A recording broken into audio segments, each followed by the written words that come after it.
So I think there's a really interesting parallel between you and this year's draft, just because what's about to happen with the Chicago Bears and Mhm. Caleb Williams reminds me a good amount of your time in Carolina when y'all drafted Cam Newton in 2011. It was a pretty clear-cut decision at the top of the board, but that's only so much of it. You know, you're making a Mhm. franchise-altering pick. You need this guy to sort of be the culture changer in a new program and a new direction.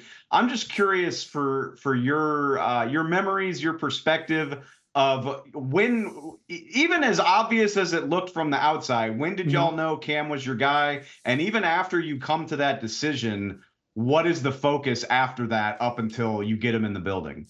Well, what happened for us first and foremost was, had to go through the list of quarterbacks. That list was pretty good, but it's nothing like this year's list. This year's list is pretty special, I think. But as we were going through it, obviously Cam was at the top of our board to begin with. We started all our work on him. I think Marty Herney did the most work of anybody of that group, but he was truly sold on Cam probably a month as we were, within the first month, just because of everything that we saw. But you can't go in and say, hey, we're sold that early without doing every bit of work you could.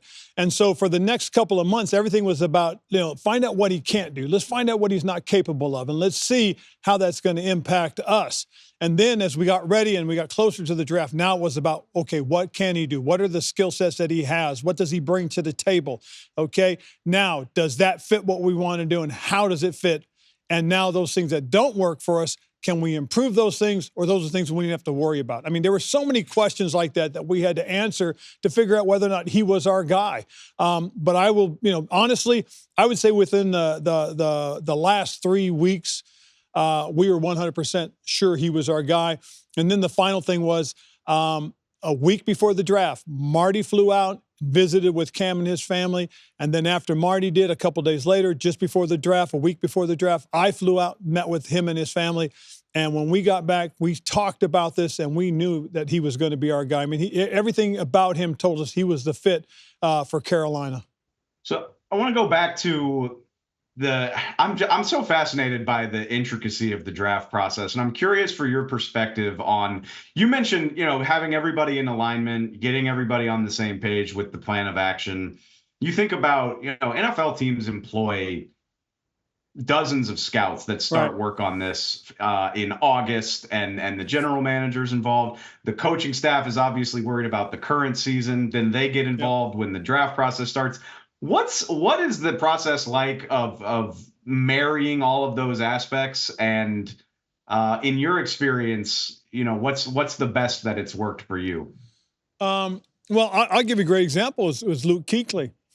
Luke Kuechly's sophomore year was much better than his junior year. Part of it was the players that were in front of him. He had 2 defensive tackles. One was taken in the first round, B.J. Raji, and another one was taken in the 3rd round. So his junior year, he didn't have those big guys in front of him, so he was making more plays beyond the line of scrimmage, not at it or behind it. Whereas his sophomore year, he was making all his plays at the line of scrimmage, behind the line of scrimmage, because he had those big guys making an impact. Without him, he was still making plays, and a lot of them, but he was making them beyond the line of scrimmage. And so a couple of our scouts said, well, he's lost something already. And, we're sitting there going, what are you talking about? Well, look at his tackles. And I started thinking, So as I watched some tape, it dawns on me, wait a minute. He doesn't have the guys he had in front of him. So that became a huge discussion for us for whatever reason. But eventually we got back to the place we needed to be to make Luke our first round pick that year, back in 2012. I mean, he was one of those guys that if all of a sudden you put the tape on from his junior year and you didn't go back to his sophomore year, you would have never realized that, hey, when he's got the right kind of situation in front of him, the dude's going to make every play at or behind the line of scrimmage, not beyond it. So again, you got to make sure you go through all the little details and you pay attention to everything. We got caught up on Cam Newton about what he couldn't do for 2 months, and everybody was getting down on him. But then the discussion came, what can he do and what has he done? And that was, he won at every level. He won in high school. He won in college and junior college. He won in major college football, and everything he did. What did he do? He was a great leader. He was a dynamic runner. He was a tremendous passer. He was a playmaker. All those things were things that played in and factored in our decision making. And we also believed he was a guy that could impact culture. And he came in and did those things we needed.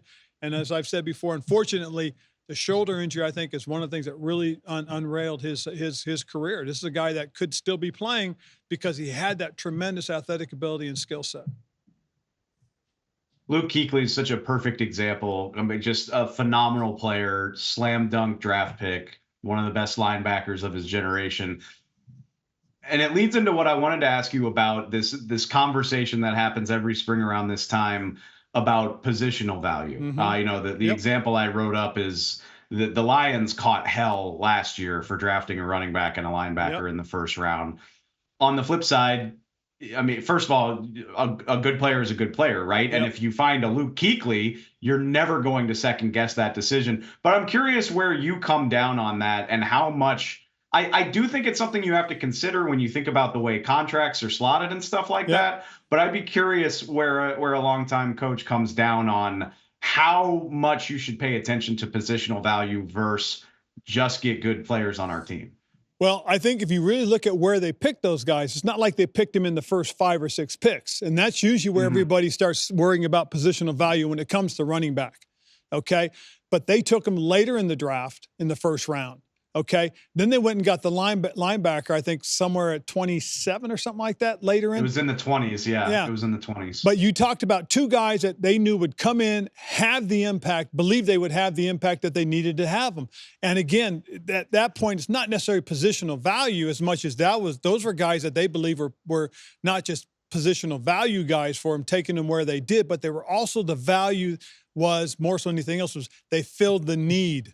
They filled the need. They got a dynamic runner, a guy that could do more than just one thing, and that was a guy that could be involved in the game first, second, third downs.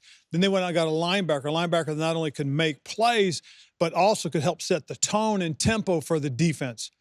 Very smart football player, help make all the calls, get all the checks right, okay? Anticipate, make plays that can make impacts on the game. That's important. Those are the kind of guys you've got to have.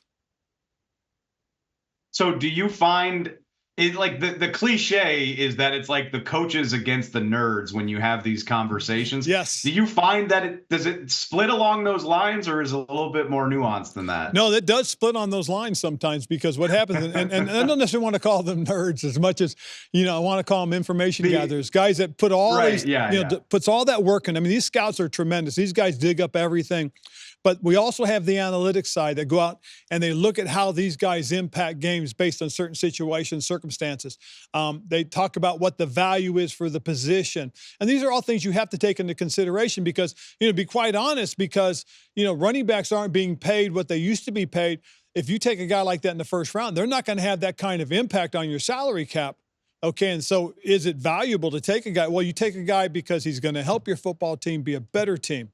That's the best reason. But along the way, one of the nice impacts are their impact on the salary cap is not going to be as high. That could be a consideration, something that you can think about when it comes time to deciding as to whether or not you take that guy. But, that's not the reason you make your decisions, in my opinion, is based on the salary. This is a guy that, does he impact us? Does he impact us in a way that we're going to win football games? Okay, and then maybe down the line, as you go through that checklist, you might talk about salary. All right, I'm going to get you out of here really quickly.